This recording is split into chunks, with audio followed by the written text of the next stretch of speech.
Bapak, Ibu, dan Saudara sekalian, firman Tuhan akan kita renungkan dari Yohanes 3 ayat 1 dan 2 demikian. Adalah seorang Farisi yang bernama Nikodemus, seorang pemimpin agama Yahudi. Ia datang pada waktu malam kepada Yesus dan berkata, "Rabi, kami tahu bahwa engkau datang sebagai guru yang diutus Allah. Sebab tidak ada seorang pun yang dapat mengadakan tanda-tanda yang engkau adakan itu jika Allah tidak menyertainya."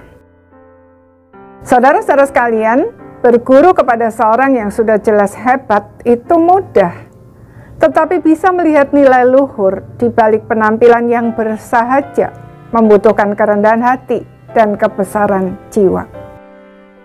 Apalagi jika kita sendiri merasa memiliki banyak pengetahuan, gelar, jabatan tinggi, terpandang, dan kaya.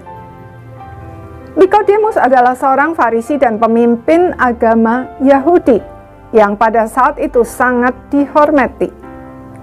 Memiliki pengetahuan firman Tuhan yang mendalam, hidup yang saleh, dan jabatan yang bergengsi.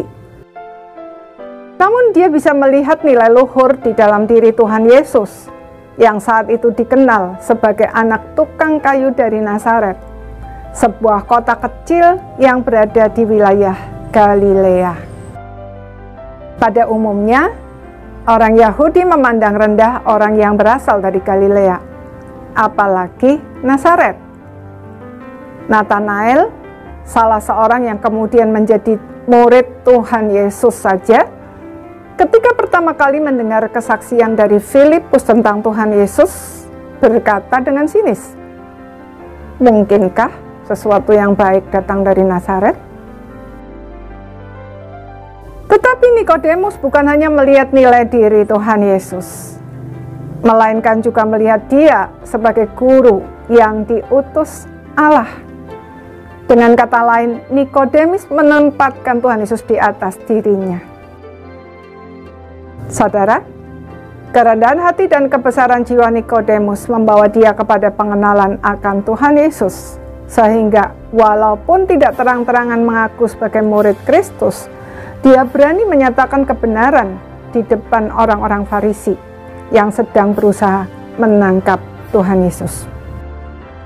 Nikodemus berkata, "Apakah hukum Taurat kita menghukum seseorang sebelum ia didengar dan sebelum orang mengetahui apa yang telah dibuatnya?" Nikodemus juga yang pertama kali datang membawa 50 kati campuran minyak mur dan minyak gaharu untuk merempah-rempahi jenazah Tuhan Yesus. Saudara, Alkitab memang tidak mencatat dengan jelas Nikodemus akhirnya menjadi orang Kristen atau tidak.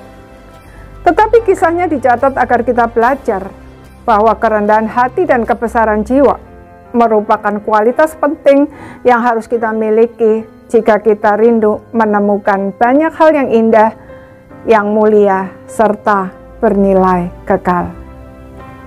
Orang bijak dapat belajar dari siapapun dan apapun, termasuk hal-hal yang nampak kecil dan remeh. Amin.